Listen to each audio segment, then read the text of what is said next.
Hello! A day in my life. Isa mamachismos ang laki na ng mata. And ngayon, samahan ninyo ako bumili sa tindahan. Nahulog pa nga yung piso kaya nga talaga samahan ninyo ako. And yung palakad na nga po pala ako. It's pinag-word ko at layo talaga konti naman. Malapit-lapit lang to. Dumaan na ako dito and lumakad lang ako ng lumakad hanggang sa nakapunta na ako sa labasan. Ayan.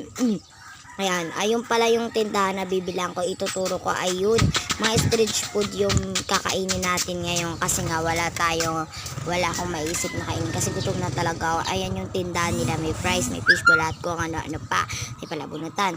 Yan, bumili lang ako ng 2 kikiam, 1 fishball at nilagyan ko ng sauce. At tinanong pa nga ako ng tindera kung may pasok ba ako. Sabi ko ay wala wala po kasi nga wala daw si ma'am. And ayan, nakatatlo na akong sauce. Sabi sa akin, ay tama na, joke lang. And tinanong niya kung saan ako aaral. And sabi ko sa awitan siguro at yun lang ang di ko alam. Ayan, samanin niyo na akong lumakad at na-stop nga itong pagbablog ko. Kaya nga guys, part 2 na lang tayo magkikita.